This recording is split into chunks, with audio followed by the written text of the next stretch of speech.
মানুষ যখন মরে যায়, মরে যাওয়ার পরে 4টি দায়িত্ব থাকে। আগে আপনাকে এটি পালন করতে হবে।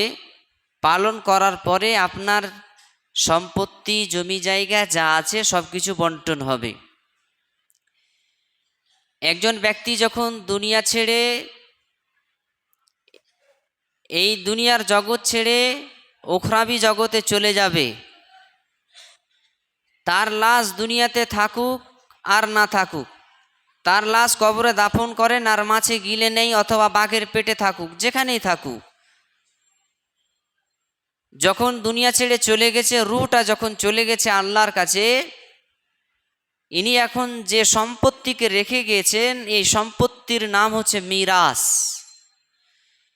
মিরাস, এই মিরাসের অন্তর্ভুক্ত যারা আছে তাদেরকে বলা হয় মাওয়ারেস। মাওয়ারেসের কাছে তার সন্তান, তার সম্পত্তি, অর্থ, টাকা পয়সা যাওয়ার আগে কিছু কাজ আছে, করণীয় আছে, যেগুলো আপনাকে করতে হবে।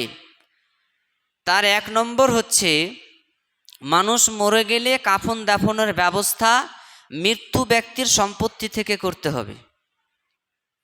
ধরেন একজন বাপ, তার 6টা বেটা আছে, তো 6টা বেটারা কাফন কিনে দিবে এই শরীয়ত বলেনি। কি করবে? ওর পিতার যদি টাকা পয়সা থাকে, সম্পত্তি থাকে, তাহলে সেখান থেকে কাফন দাফনের ব্যবস্থা করতে হবে। টাকা আছে, বেটা অনেক কোটি টাকার মালিক, এখন বলে যে বাপের টাকার নেই, যা খরচা হবে আমি দিব, কিন্তু ইসলাম এটা বলেনি। যদি না থাকে তাহলে আপনি দেন, অসুবিধা নেই। কিন্তু যদি মৃত্যু ব্যক্তির টাকা পয়সা থাকে তাহলে সেখান থেকে কাফন দাফনের ব্যবস্থা করতে হবে। তা আগে বাড়িতে আপনি কাফনের ব্যবস্থা করবেন। কাফনের বেশি লাগবে না, 500, 700, 1000 এরকম হয়তো হতে পারে। দাফন করতে গিয়ে আবার অনেক জায়গায় অনেক রকমের খরচ হয়। আপনাদের দিকের থেকে আমাদের দিকে একটু খরচ বেশি দাফনে। তার কারণ হলো, আপনারা ওই মাটি দেওয়ার পরে একটা জাল অথবা মশারি রেখে দেন, হয়ে যায়। তা আমাদের আবার ওই বাঁশ দিয়ে ঘেরতে হয়, প্রায় তার 4 থেকে 5টা বাঁশ লাগে আমাদের। যেহেতু আমাদের এলাকাগুলোতে শিয়াল অনেক বেশি, তাই খুব যত্ন করে করতে হয়। মশারি তো হয় না, জাল দিতে হয়, একদম ঘেরে ঘুরে পরিপাটি করে আমাদেরকে আসতে হয়। তো ওই কাফন এবং দাফন, সর্বপ্রথম কাফন দাফনের যে টাকা, সেটা মৃত্যু ব্যক্তির সম্পত্তি থেকে দিতে হবে, মৃত্যু ব্যক্তির টাকা থেকে দিতে হবে। আবার অনেক জায়গায় এই নিয়মগুলো আছে, যেখানে আপনি মাটি দিবেন সেই জায়গাটাকেও ক্রয় করতে হয়, কিনতে হয়।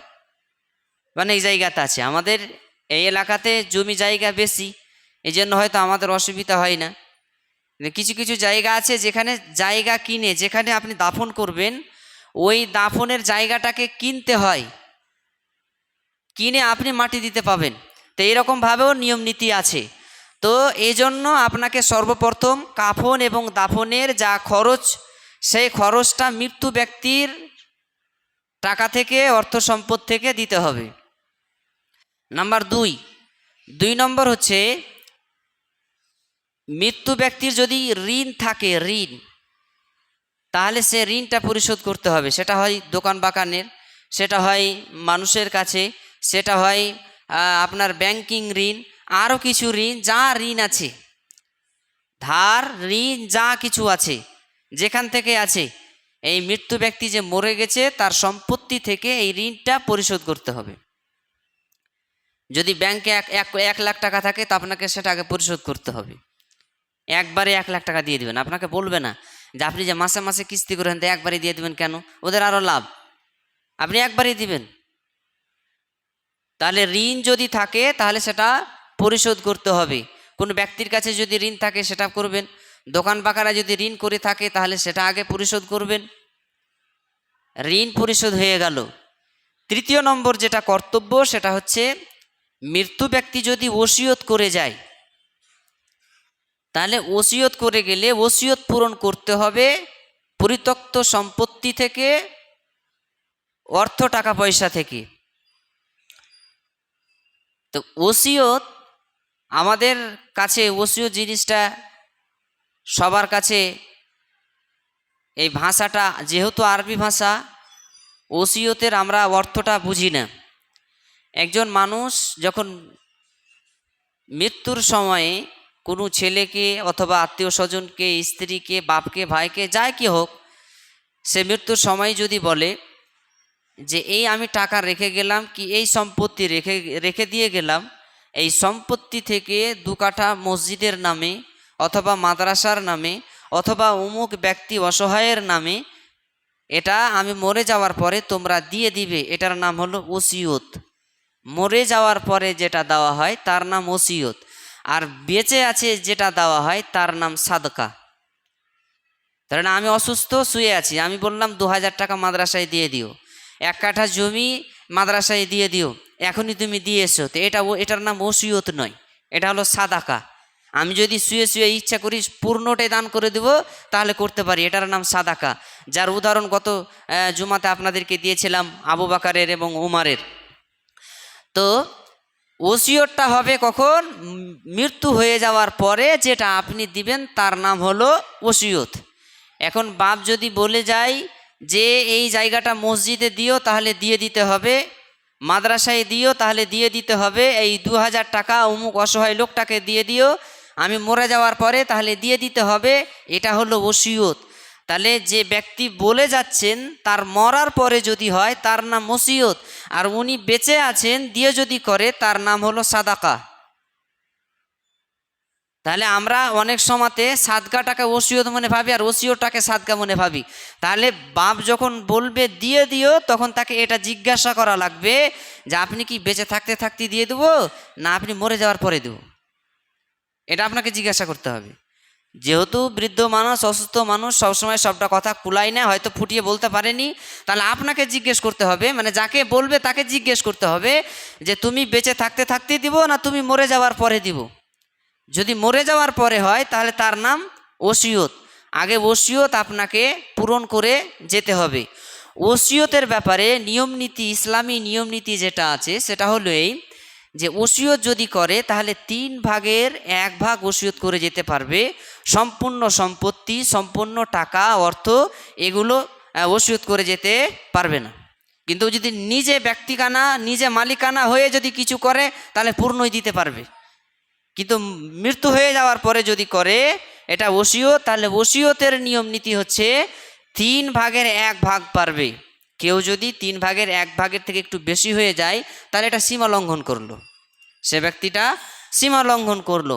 এই জন্য বলা হয়েছে ওসিয়তটা যেন বৈধ ওসিয়ত হয়, বৈধ ওসিয়ত হয়। যেমন ধরেন আপনার কাছে 5 কাঠা জমি আছে, তো আপনি বললেন যে অমুক একটা লোক, তাকে 2.5 কাঠা কি 3 কাঠা তুমি দিয়ে দিও আর বাদ বাকি তোমরা ভাগ করে নিয়ে নিও। তো এটা আমি মরে যাওয়ার পরে ওসিয়ত করে গেল, কিন্তু এটা ওসিয়ত বৈধ নয়। কেন? এটা 3 ভাগের 1 ভাগ হয়নি, বেশি হয়ে গেছে, বেশি ওসিয়ত করে যেতে পারবে না। এখানে আল্লাহর ওপরে সে আঙুল উঠিয়েছে, আল্লাহর আইনের ওপরে, সুতরাং এটা কিন্তু জায়েজ নয়। বৈধ যদি ওসিয়ত হয় 3 ভাগের 1 ভাগের কম অংশ যত কম হতে পারে যদি ওসিয়ত করে তাহলে সে ওসিয়তটা পূরণ করবে। তাহলে আমরা জানলাম 1 নম্বর হচ্ছে মৃত্যু ব্যক্তির যে কাফন দাফন তার খরচ সেখান থেকে মেটাতে হবে। 2, যদি ঋণ থাকে তাহলে ঋণ পরিশোধ করতে হবে। 3, যদি মৃত্যু ব্যক্তি ওসিয়ত করে যায় তাহলে ওসিয়ত পূর্ণ করতে হবে। এই 3টা কাজ যখন হয়ে গেল এরপরে যে সম্পত্তি থাকবে সেটা ওয়ারেসিনদের কাছে মিরাস হিসাবে পৌঁছে যাবে, ওয়ারেসের কাছে মিরাস হিসাবে পৌঁছে যাবে। এবারে মিরাসের রুকুন হলো 3টি, মিরাসের রুকুন 3টি। যেমন ইসলামের রুকুন আরকান হলো 5টি, কালিমা, নামাজ, রোজা, হজ, জাকাত, এই যে আমরা বলছি 5টি। ইসলাম এই 5টি রুকুনের উপরে, এই 5টি পিলারের উপরে যেমন দাঁড়িয়ে আছে, তো মিরাসের 3টি রুকুন আছে, এই 3টির উপরে দাঁড়িয়ে থাকে, 3টির উপরে দাঁড়িয়ে থাকে।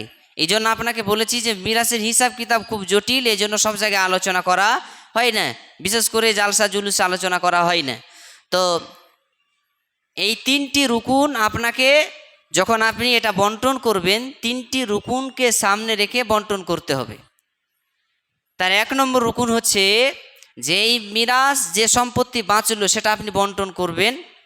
তো এর জন্য 1 নম্বর শর্ত হচ্ছে যে তার সেটা যেন রক্ত সম্পর্কীয় আত্মীয় হয়, একেবারে নিকট রক্ত সম্পর্কীয় আত্মীয় হয়, তাদের মাঝে এটা বন্টন করতে হবে।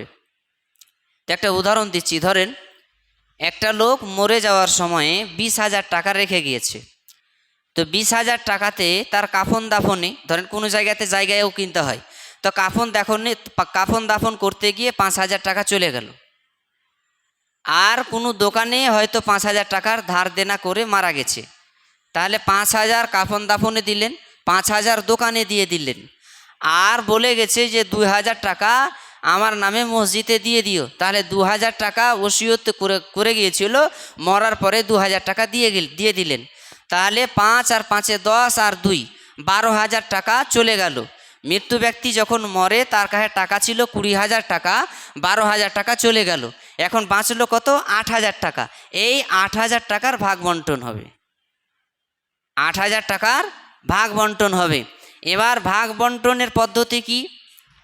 আল্লাহ রাব্বুল আলামিন নিজে ফয়সালা করে গেছেন, নিজে হিসাব কিতাব লিখে দিয়েছেন। সুতরাং আপনার আমার মাথা গলার কোনো কারণ নেই, যার জন্য যেটা নির্দিষ্ট করে দিয়েছে সেটাই।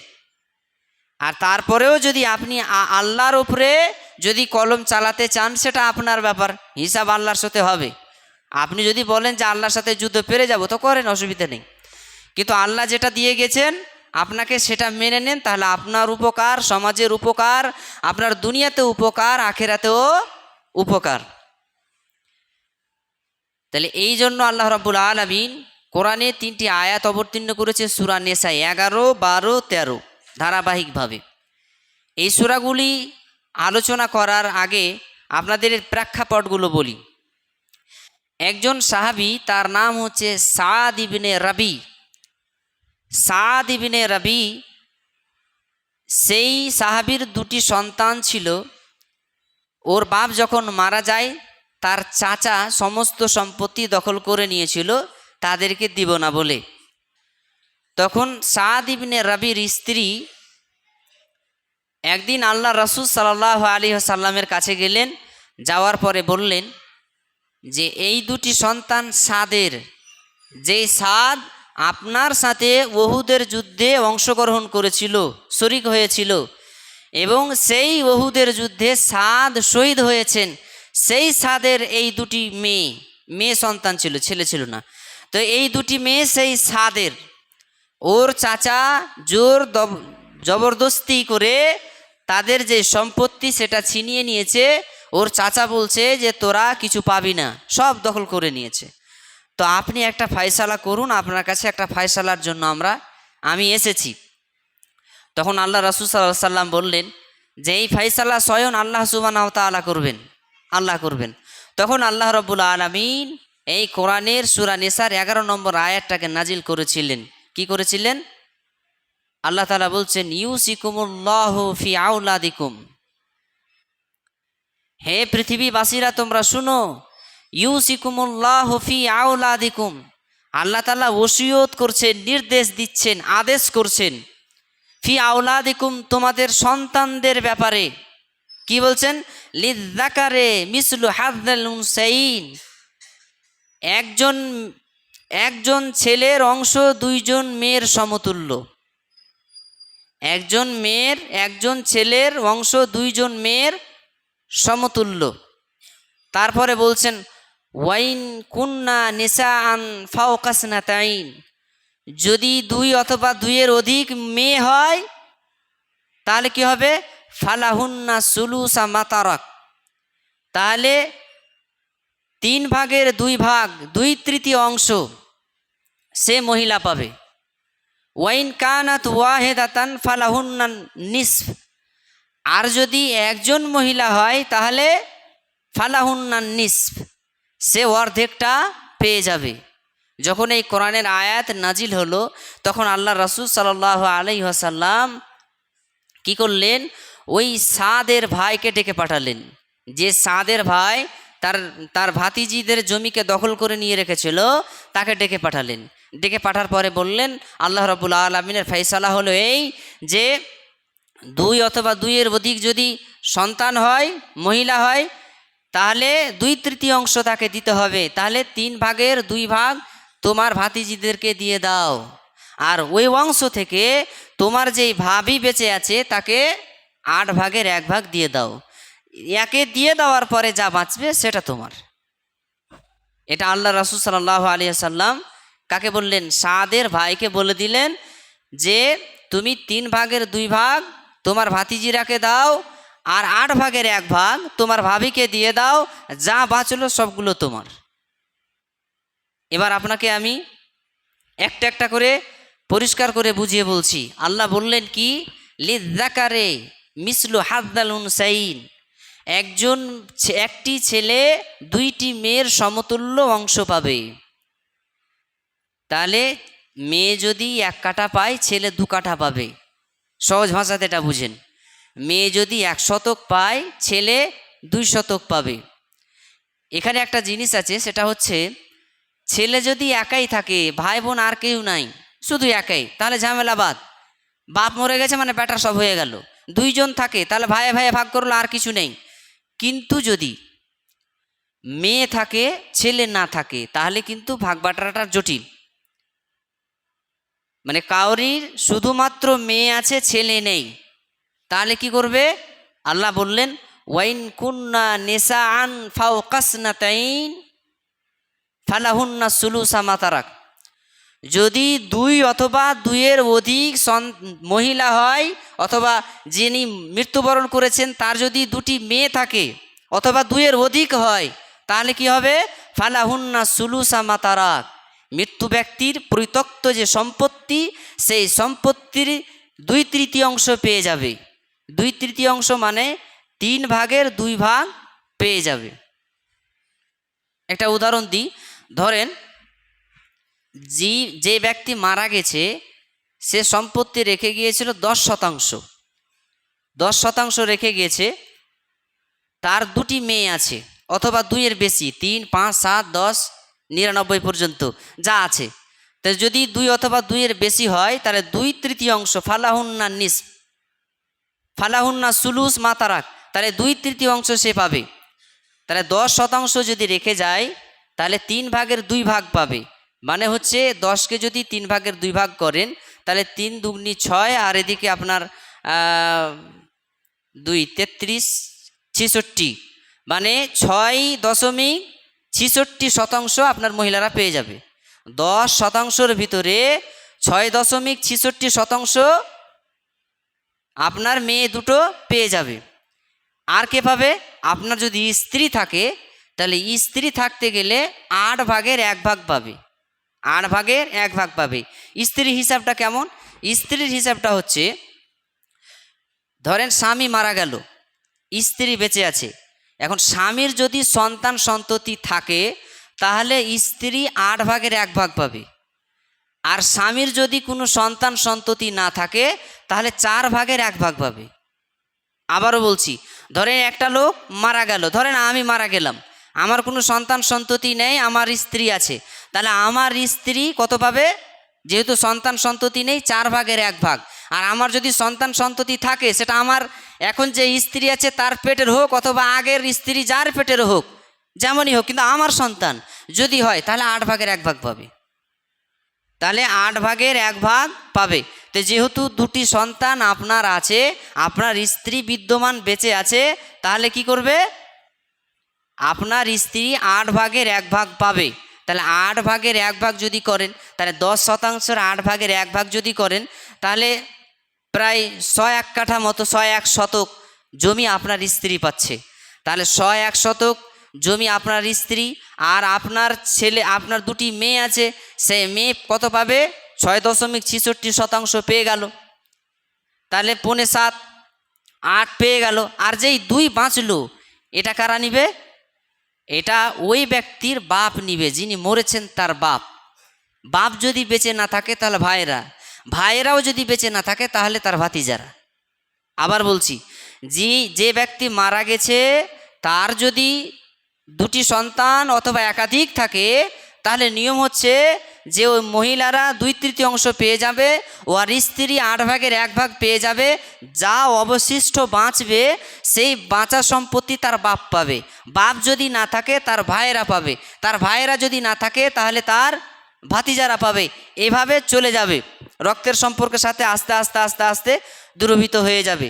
আর যদি বাপ নিয়ে নেওয়ার পরে আর যদি কেউ না থাকে, বাপের যে একটা অংশ আছে 8/1, ওরও একটা ভাগ আছে, ওই অংশ নেওয়ার পরে যদি বেঁচে থাকে তাহলে আবার বাপের কাছে আসাবা হয়ে জমিটা ফিরে আসবে, ছেলেরা আর পাবে না। বাপের কাছে আসাবা হয়ে বাপ আবার জমিটা ফিরে পাবে। তাহলে খুব সহজ করে আপনাকে বলি, সেটা হচ্ছে এই, যদি আপনার 2টি সন্তান থাকে, ছেলে নেই শুধু সন্তান, তাহলে 2/1। আবার চলেন, তারপর আল্লাহ বলছে ওয়াইন কানাত ওয়াহিদাতান ফালাহুন্নান নিসফ, আর যদি শুধুমাত্র একটি মহিলা থাকে তাহলে কি করবে, ফালাহুন্নান নিসফ, তোমার সেই মহিলাটি, তোমার মেয়েটি যে একটি আছে সে অর্ধেকটা পেয়ে যাবে। এবার কিছু কিছু মানুষ এই যে ওয়াহেদ শব্দ বলা হয়েছে, যে একটি মেয়ে যদি থাকে তাহলে ওয়াহেদ পাবে, নিস পাবে, এই জন্য কাউরি যদি একটা ছেলে আর একটা মেয়ে হয় তো কেউ এইভাবে মনে করে যে ছেলে যা পাবে মেয়েও তা পাবে না, ছেলেও যা পাবে মেয়েও তা পাবে। মেয়ে যদি একটিও হয় আর ছেলে একটি, তাহলে যদি মেয়ে 1 কাঠা পায় তো ছেলে 2 কাঠা পাবে। কথাটা বুঝতে পারলেন? তাহলে ছেলের সাথে ওখানে আপনাকে সংমিশ্রণ করলে হবে না। তাই একটা যদি মেয়ে থাকে তাহলে একটা মেয়ে থাকলে ফালাহুন্না নিসফ, সে অর্ধেকটা সম্পত্তি পেয়ে যাবে। আর কি হবে, ওখান থেকে ওর স্ত্রী 8/1 পাবে, যেহেতু একটা মেয়ে আছে, সন্তান আছে, 8/1 পাবে। 8/1 পেয়ে সেই সম্পত্তি তার বাপের কাছে চলে যাবে, সেই বাপের কাছে চলে যাবে, সেখান থেকেও যদি কিছু বাঁচে আবার আসাবা হয়ে বাপ পেয়ে যাবে, আর না হলে তার ভাইয়েরা পাবে। তো যাই হোক, এভাবে নিয়ম নীতিগুলো আছে, আপনাদেরকে একটু ঘেঁটে ঘুঁটে এগুলো জানতে হবে, যাতে করে আপনাদের ব্রেনটে এগুলো ঢুকে, কেন এটা আল্লাহর নির্দেশ। সুতরাং আপনি আল্লাহর নির্দেশ ছাড়া অন্য কিছু করতে পারেন না। আর একটা কথা না বললেই নয়, সে কথাটা হলেই যে অনেকের ছেলে থাকে না, তখন ছেলে কি করে, ছেলে কাউরি কাছে ধার করে নেই, ধার করে নিয়ে কি করে ওই ছেলের নামে সব করে দেয়। ওয়াল্লাহে কসম আল্লাহর, এই ছেলে আপনার নয়। আপনাকে জানিয়ে দিচ্ছি, যেগুলো পালক সন্তান হয়, পালক সন্তান মানে ছোটোতে আপনি নিয়ে নিয়েছেন, পয়সা দিয়ে নিয়েছেন অথবা এমনি নিয়েছেন, যেভাবেই নেন, পালক সন্তান মিরাসের অধিকার রাখে না। তাহলে কি করবেন, যাকে 18 বছর মানুষ করলেন, বিয়ে শাদী দিলেন, সব কিছু করলেন, তাহলে ইনসাফ কি এর ভিতরে কিছু নেই? হ্যাঁ আছে, দুনিয়াতে বেঁচে আছেন, তার নামে কিছু লিখে দিয়ে দেন, বাস এইটুকুন। কিন্তু মিরাসের বন্টনের ভাগ পাবে না। মিরাস পেতে গেলে তাকে রক্তের সম্পর্ক লাগবে। এখন যদি আপনি ভাতিজাকেই নেন, রক্তের সম্পর্কের লোককে নেন, তাহলে তো পেয়ে যাচ্ছে, অসুবিধা নেই। কিন্তু যদি বাইরের থাকে তাহলে কি করতে হবে, আপনি বেঁচে যখন আছেন আগেই সেগুলো লিখে দিবেন, তাহলে আপনার আর অসুবিধা হবে না। যাই হোক, আরও অনেক কথা আছে। আল্লাহ রাব্বুল আলামিন যেন আমাদেরকে সঠিক বুঝার তৌফিক দান করেন, আল্লাহুম্মা আমিন। এই বিষয়ের উপরে ধারাবাহিক আলোচনা চলবে, যতদিন আরও 2-1 সপ্তাহ চলবে ইনশাআল্লাহ। আল্লাহ রাব্বুল আলামিন যেন আমাদের সকলকে কোরআন এবং হাদিস মানার তৌফিক দান করেন, আল্লাহুম্মা আমিন। আউযু বিল্লাহি মিনাশ শাইতানির রাজিম, বিসমিল্লাহির রহমানির রহিম।